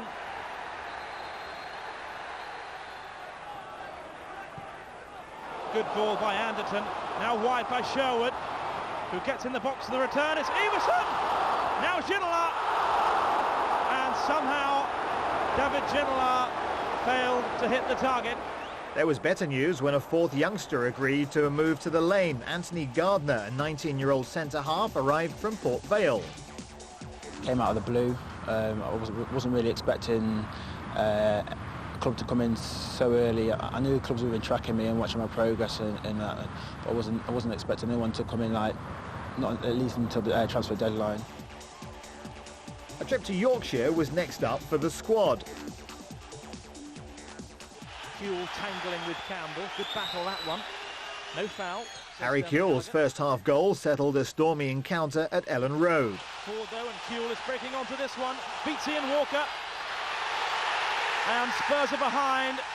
It was a goal superbly well taken by Harry Kewell, but Spurs got themselves in a mess. And Harry Kewell has capitalised. His 10th goal of the season. The losing run was finally broken at Highfield Road the following week. Well, you would expect in this situation for the home side to be the ones on the offensive in the last 5 or 10 minutes. But it's Spurs who have grabbed the initiative. Corner again, and Spurs are in front. A header from a corner by Chris Armstrong, and it looks like being a real smash and grab act by Tottenham. They've been on the back foot for long periods, but they've sneaked in front with just 8 minutes remaining, and Chris Armstrong grabs a precious goal, only his 6th of the season, and it really came from nowhere. Just finding himself in space, and Headman down low could not stop the ball trickling over the line. Bradford City were the next visitors to the Lane, and with the Yorkshire outfit scrapping for their lives, it took a superlative display from their keeper Aidan Davidson to earn them a point. Ginola, wonderful skill. Good shot, deflected. Oh, the fantastic save by Aidan Davidson. Now Haller forms a two-man wall. It's Hamilton to take. Lots of movement in the area. Bad marking. And Stefan Everton gives Tottenham Hotspur the lead. Bradford punished.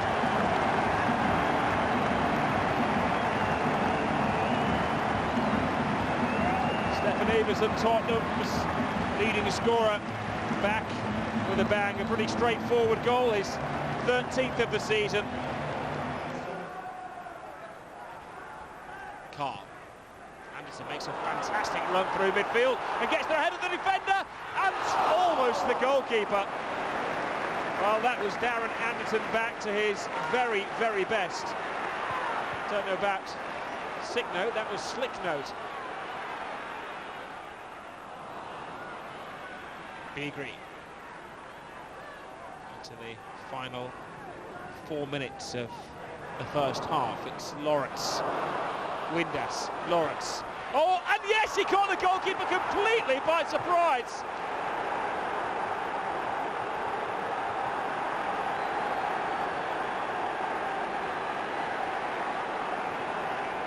Well, it was an adventurous goal. Everybody was expecting him to square it, including his teammates. Most notably the goalkeeper, Ian Walker. March the 11th saw the return to White Hart Lane of a former great. Glenn Hoddle, in temporary charge at Southampton, brought his strugglers to the ground where he made his name. Ginola then beats Marsden and then is tackled by Oakley, and Saints can bring the ball forward. Cashlall just spreads it wide. Now Bridge. Cashlall again in support. Good ball forward too. And this is Tessum. And Saints in front. Jo Tessum, the Norwegian, with so much space. Spurs corner. Campbell's header. And in the end, it came off Dean Richards. He just gives Richards a pat on the head, and that is Spurs level within a minute. Anderton was always looking for Campbell's run, and Richards with him into his own net. 7 minutes and 49 seconds from number 5, Sol Campbell.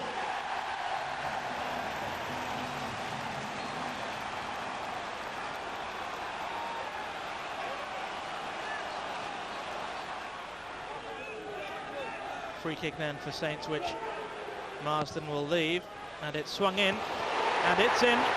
Taha El Khalej with a goal on his Southampton debut. Now Ginola again probing. Low cross, which Leonardson battles for. It's a mess, and it's gone in. And it was handed to Darren Anderton on a plate by the Southampton defence. And Spurs are level.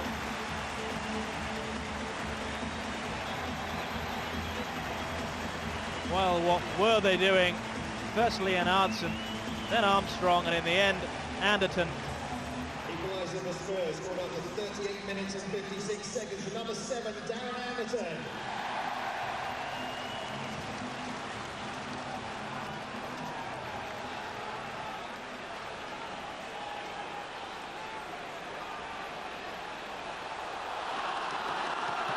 Forward comes Spurs again. Stephen Carr is forward supporting, as always. And he has options. Goes for Everson. Cut out in the end by Dodd. One back though for Spurs. And now here's Armstrong. Oh, what a strike! Spurs in front. And a goal of the highest quality by Chris Armstrong. Well, Paul Jones had no chance with that. Armstrong had half a chance, and he took it. One back well, and on the half volley, no doubt about that. Number 16, Chris Armstrong.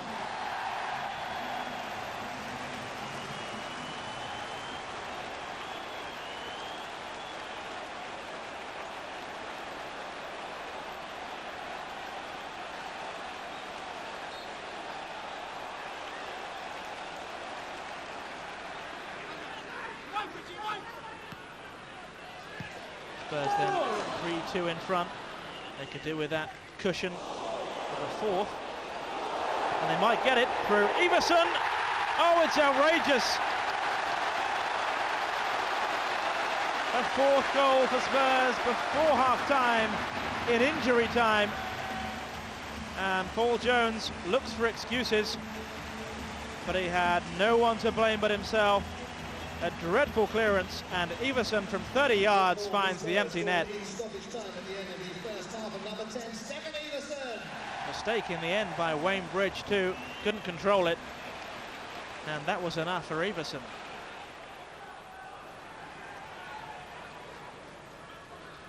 Carr takes the throw and might get the return ball. He does, and might come for Armstrong. Oh, neatly done by Chris Armstrong.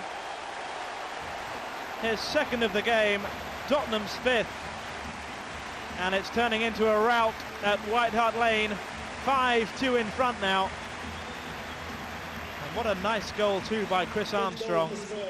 Clever ball by Carr, clever finish by Armstrong. Number 16, Chris Armstrong.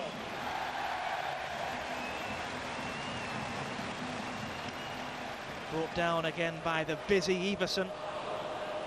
Half cut out, but again won back, this time by Tarico. Now Ginola. Tarico might get the return, and does. And it's 6 now. Stefan Everson. His second of the game as well. And Spurs are walking this one. Ginola finding Tarico, who was bursting forward. Super cross, super finish. And Spurs are well in control here.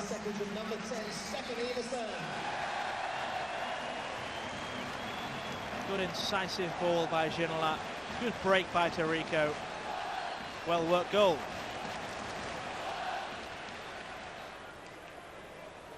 Freund takes it quickly. Ginola's ball cut out by Richards, but only as far as Ginola once more. Deflection, and Everson. It's 7-2 to Spurs, and that is Stefan Everson's hat-trick. What an afternoon at White Hart Lane. You have to savour these sort of occasions. And David Ginola, who set up the goal, embraces Stefan Everson. He waltzed through 2 challenges, and Stefan Everson brought it down. Got a touch off Paul Jones. Everson's hat-trick. And Spurs 7, Southampton 2. A terrific performance from the whole side, and we were looking for more of the same a week later in the season's second North London derby at Highbury. Arsenal corner, 18 minutes gone. Silvino will take, and once again Tony Adams is forward. Marshalled though by Campbell, and Arsenal have scored. A header at the near post, and Thierry Henry has scored again.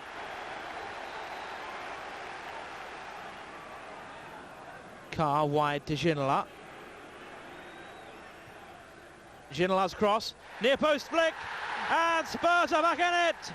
Chris Armstrong with the goal. And with half an hour gone, Spurs have got their just rewards. Created by Ginola, converted by Armstrong. A terrific goal. And it's Arsenal 1, Tottenham 1.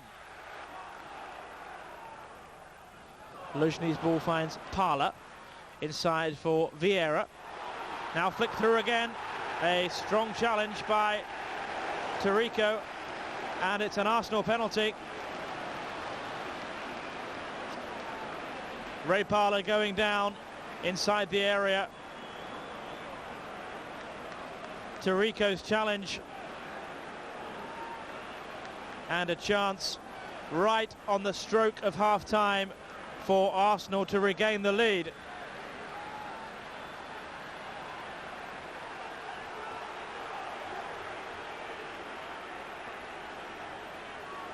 Well, that really is a tragedy for Spurs, because they've dominated this first half, and for Arsenal to go in front would be thoroughly unjust. Thierry Henry scores. Arsenal are back in front right on half-time. Thierry Henry penalty, his second of the game. Disappointment would have to be put behind us when we travel to Vicarage Road to play a Watford side still smarting from a 4-goal drubbing on Boxing Day. Wuto couldn't get there. Flag stays down. Chamberlain's come out. Chamberlain's missed it. This is surely a goal for Tottenham. And Chris Armstrong puts the visitors in front. Watford appeal that a flag should have gone up for offside, but Everson was coming back when the ball was knocked forward. Armstrong got there ahead of Chamberlain, and Chris Armstrong goes into double figures for the season. Wuta thought about a go at goal. Now Tottenham are under pressure, and Alan Smart has put it in.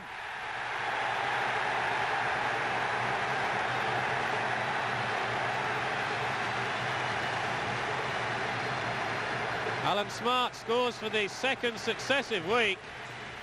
A fifth goal in as many games for Chris Armstrong helped us grab a point at Watford, and Chris was to be in the goals again the following Monday when Middlesbrough visited the Lane. Clock ticks over to the half-hour mark. Spurs 0, Middlesbrough 0. Both sides having plenty of attacking play now. Everson sets up Chris Armstrong, who scores! Bang on the half-hour mark. Lovely play from Tottenham. But having said Everson and Armstrong weren't playing much together tonight, they finally got it right. A right wing cross, good jump here by Everson. Armstrong the first to react, just knocking the ball calmly past Mark Schwarzer. Tottenham Hotspur 1, Middlesbrough 0. Stefan Freund up, Stephen Carr challenged by Campbell. Perry getting in a real mix with Hamilton Rickard, but it's a terrible slip up by Stephen Carr.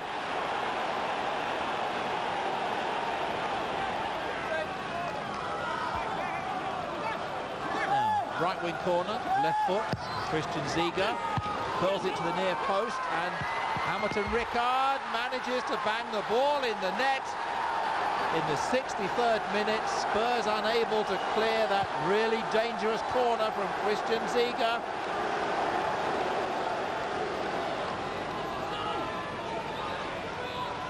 Paulitz leaving it for Christian Ziege. Left foot. Holds it in, there's Hamilton Rickard with a very simple goal. 77 minutes. 3-1 to Middlesbrough. Middlesbrough regroup. They have worked very, very hard for this 3-1 advantage. Now Ginola. Ginola again. What a lovely goal!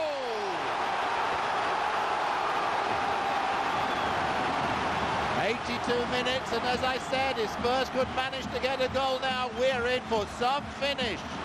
A wonderful goal by David Ginola, giving Mark Schwarzer no chance. Nothing seemed done when he got the ball. Beat Fleming. And 22 yards out, a right foot shot all along the ground, inside the post. And even a goalkeeper as tall as Schwarzer can't stretch to get that one. A trip to Anfield is always a daunting prospect, and despite battling hard, a 2-0 defeat was no surprise against a team bang in form. The bright spot for Spurs fans came in the form of two surprise debuts for recent signings Simon Davis and Matthew Etherington. To make my debut at Anfield, you know, stuff you dream of when you're a kid, and it's an unbelievable day, one I'll never forget. As I said, you've been on the bench before. This time you were on the bench with Simon, which must have been nice, and it must have been nice as well for you to come on at the same time. Yeah, it was. It's pretty ironic, to be honest. We both come on at the same time. We've come from Peterborough together, and you know, to come on together was quite ironic, to say the least. But you know, we really enjoyed the day, and it was something we'll never forget. Manager George Graham was temporarily forced to relinquish charge of first-team matters on doctor's orders. Graham was hospitalised, suffering from chronic arthritis. This put Stuart Houston in charge, starting with our match against Aston Villa. Particularly close. 1995 was the last time that Villa managed to win here in White Hart Lane. An opportunity! The opening goal for Spurs. After just 15 minutes inside the Spurs box. It was a tremendous ball from Ginola. And waiting just inside the area to find was that man.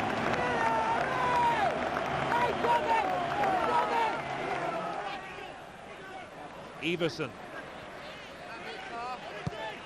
Carr, and Armstrong making the run, he's onside. Can he tap it into the net? He can! It's 2-0 to Spurs, and calamity Aston Villa. It was early in the first half that Spurs took the lead. This great ball dropping nicely to Armstrong, James committing himself and pushing the ball into the path of Armstrong. It's Spurs 2. Villa 0. Those 2 goals put us in control, but a second-half collapse cost us the points. Well, Leicester are always dogged opponents, and a trip to Filbert Street is never usually one to relish, but this year it gave our recovering manager the perfect tonic. David Ginola converted Matthew Etherington's cross for his 6th goal of the season to give us a much-needed win.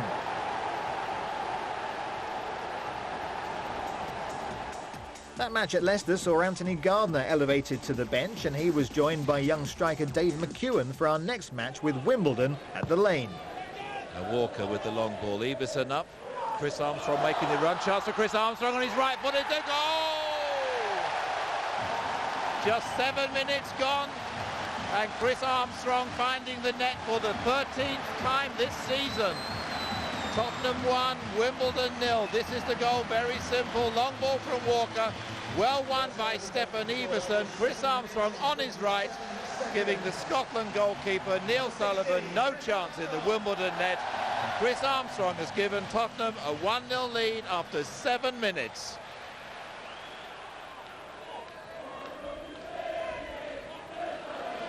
Gale loses out to Clemens. He immediately makes ground inside to Everson. Armstrong running forward ahead of him, so too is Anderson.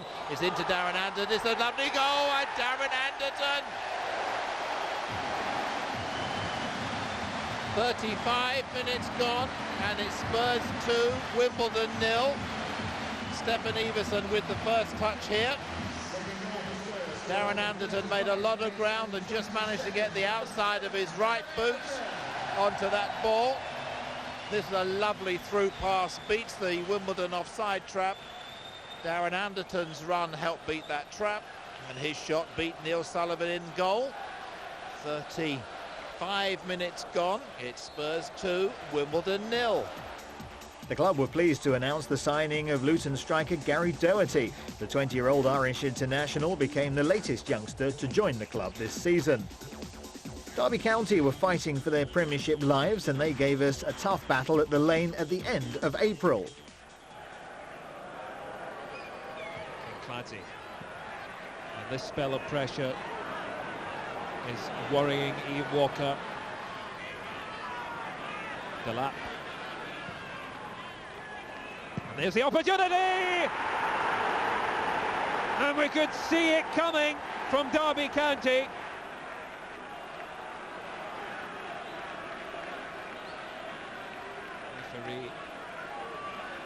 Looks like he will end this game very shortly. An opportunity! And that's the equaliser for Spurs.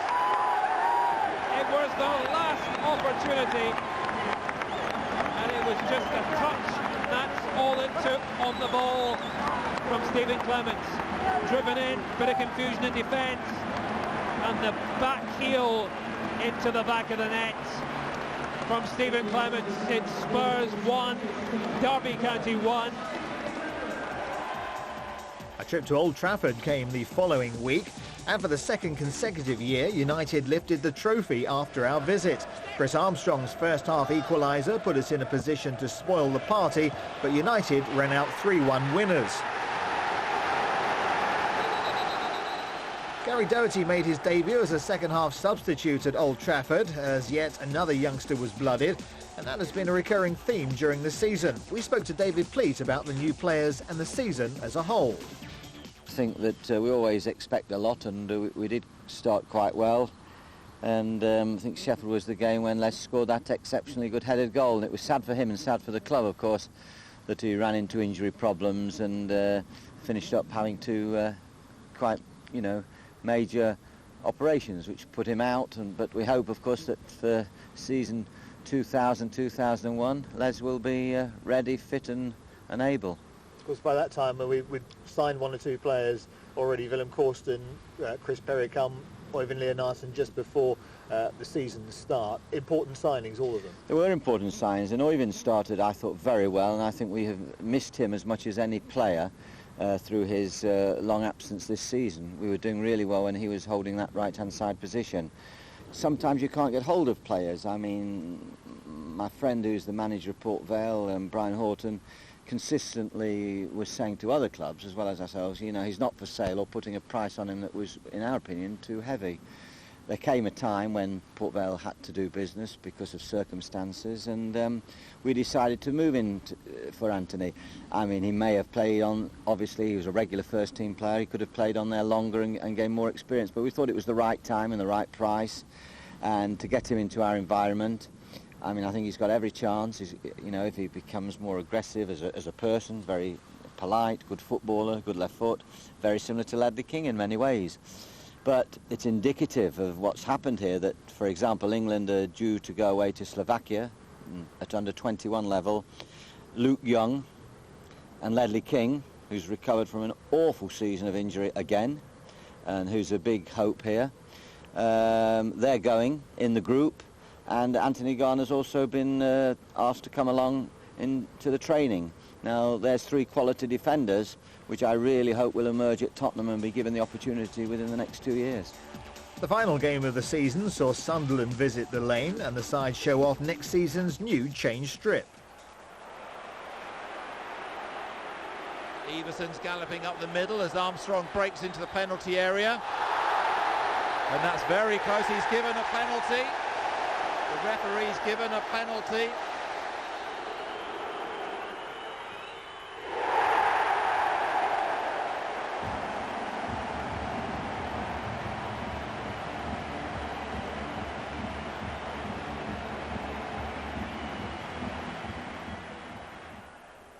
Nicky Summerby teasing youngster Ledley King. Paul Furwell going in midfield. Phillips. Chris Makin's on his own now against Walker, and it's a goal.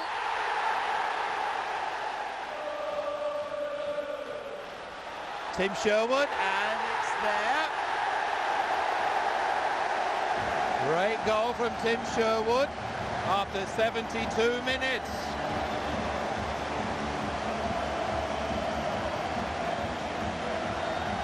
Long throw from Freund. Up went the skipper Campbell. Poor marking. Tim Sherwood 2-1.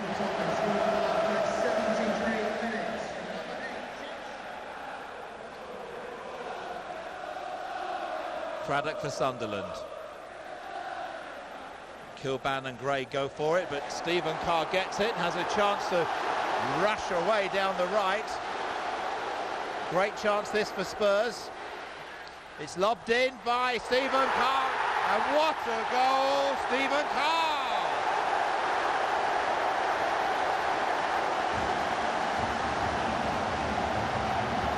"82 minutes gone, and have a look at this. 2 Sunderland players, Stephen Carr first to the ball, and he simply galloped away towards the Sunderland penalty area, looking up all the time, seeing what he can do, seeing who there is to pass to, instead of which he sees the goalkeeper off his line and chips in a goal. A wonderful goal for Stephen Carr.